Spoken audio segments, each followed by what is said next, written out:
पर पाइथागोरस का प्रमेय है जो कक्षा 7 और 8 के बच्चे पढ़ते हैं। उसका मूल थीम यही है कि अगर समकोण त्रिभुज है तो समकोण त्रिभुज में आधार, लंब और कर्ण होता है।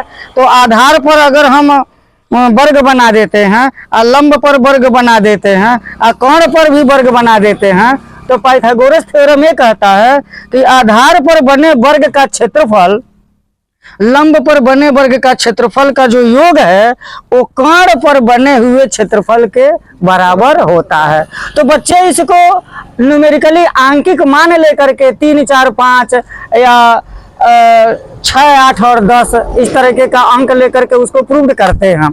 तो मैं सोचा कि इसको क्यों ना आंकिक मान को छोड़ दिया जाए, कुछ ऐसा चीज दिखा जाए जिससे बच्चों को विश्वास हो जाए कि हाँ वास्तव में आधार पर बना वर्ग धन लंब का बना वर्ग बराबर कर्ण के वर्ग के बराबर होता है। तो मैं इसको बनाया हूँ। देखिए ये जो वेस्ट जो बिल्कुल मटेरियल से बना है, ये प्लाई मिल गया था मुझे, और यह शीशा जो शीशे की दुकान पर मैं कटवा लिया था, इसमें सरसों भरा गया है।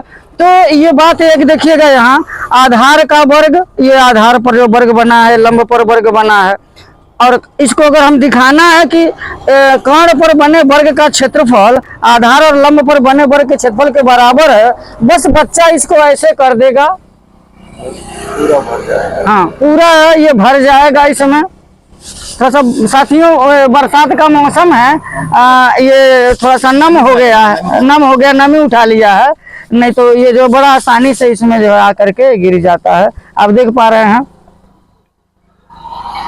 ये पूरा आकर के इसमें भर जाएगा, पूरा आकर के इसमें भर जाता है। तो इसका क्षेत्रफल के योग के बराबर हो जाता है। हमको लग रहा है कि बरसात के मौसम से हाँ फूल गया। अब मैं गलती ये कर दिया, इसमें चाह रहा था कि कुछ बालू का जो कण जो होता है बड़ा वाला उसको डाला रहता तो जो है उसमें। अभी बच्चों में क्रिएटिविटी जगाने के लिए बच्चे बहुत कुछ सोचते रहते हैं, तो मैं इसको बनाया हूँ मेज पर रखने वाला। इसमें हम मोबाइल भी रख सकते हैं, इसमें अगर यहाँ पर रख दिया जाए तो यहाँ मोबाइल भी रखा जा सकता है, और इसमें कलम भी रख सकते हैं। तो बात कलम और मोबाइल रखने की नहीं है, बच्चे क्या सोचते हैं और अपने हाथ से कुछ बना सकें, कुछ जीवन की उपयोगी चीजें बना सकें, तो ये एक जरिया बन सकता है। बच्चों के अंदर उत्सुकता आ जाएगी और वो उत्सुकता उनको ये छोटे लेवल पर है, बड़े लेवल पर क्रिएशन कर लिए वो तैयार हो सकते हैं। ये उद्देश्य है। बच्चे जिस कुर्सी पर बैठते हैं ये मैं बच्चों के सामने ही बनाया हूँ, उनको दिखा करके बनाया हूँ। बहुत से बच्चे मोटिवेट हो रहे हैं इसको बनाने के लिए, वो प्रयास कर रहे हैं। उनको मालूम है कम से कम उनको लंबाई, चौड़ाई, ऊंचाई, कैसे कैंची चलाना है, कैसे इसको गम लगाना है, ये सारी बातें वो जान जाते हैं। हाँ ये विकर्ण बराबर होना चाहिए। यहाँ पर देखिए पूरी तरीके से जो है ये हिल नहीं रहा है। इन सभी चीज़ों को जब वो बच्चे बनाएंगे तो बिना टीचर के बताए बहुत सारी चीज़ें जो है वो सीख सकते हैं। ये ट्रायंगल का जो है कॉन्सेप्ट है या बनाया हूँ इसे, तो अभी बता देता हूँ क्या चीज़ है। यह कहा गया है कि त्रिभुज में जो है 3 भुजाएं होती हैं, तो मैं ये 3 भुजा वाला त्रिभुज बनाए। देखिएगा साधारण यह लकड़ी का है यह, और उसको मैं चौपहल जो है रंदा मार करके इसको बनाया। उसके बाद से इसको जब मैं काट करके यहाँ पर रखा तो त्रिभुज में 3 भुजा होती है, यहाँ पर इसको बैठा दिया मैंने। यहाँ इसमें आएगा 2 है, ये ऐसे है ऐसे, और यह इस तरीके का है। ये देखिए साथियों देख सकते हैं बच्चे त्रिभुज की परिभाषा। आप देखिए इस तरह कैमरामैन ऊपर दिखा दीजिए, ये जो मिस्त्री साहब हैं इसको बनाए हैं, ये त्रिभुज बनाए हैं। यहाँ पर भी त्रिभुज बना, 1 2 3 4 5 6 7 8 बहुत सारे त्रिभुज बने हुए हैं। अगर किसी बच्चे को बोर्ड पर त्रिभुज पढ़ाने से बेहतर है इस तरीके की आकृति उनको दिखा दिया जाए तो जिंदगी में कभी नहीं भूलेगा। तो 3 भुजाओं से घिरी आकृति को त्रिभुज कहते हैं।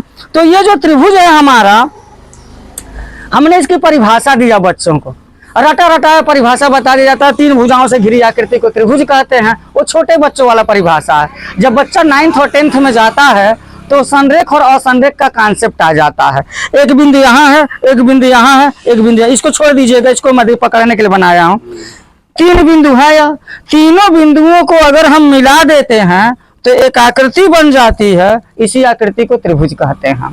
और ध्यान दिखेगा यहाँ पर 3 शीर्ष हैं, इसके 3 भुजाएं हैं और यहाँ 3 कोण भी बने हुए हैं। ये त्रिभुज के अंगों में आते हैं।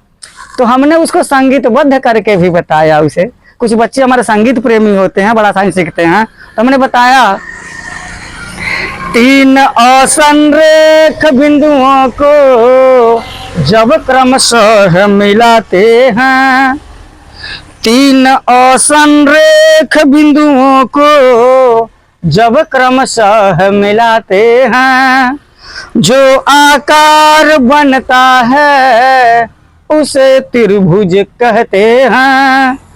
त्रिभुज में 3 शीर्ष, 3 भुजाएं, 3 कोण होते हैं। कुमार विश्वास जी का अंदाज है। त्रिभुज में 3 शीर्ष, 3 भुजाएं, 3 कोण होते हैं। तीनों कोणों का योग 2 समकोण होते हैं। तीनों कोणों का योग 2 समकोण होते हैं।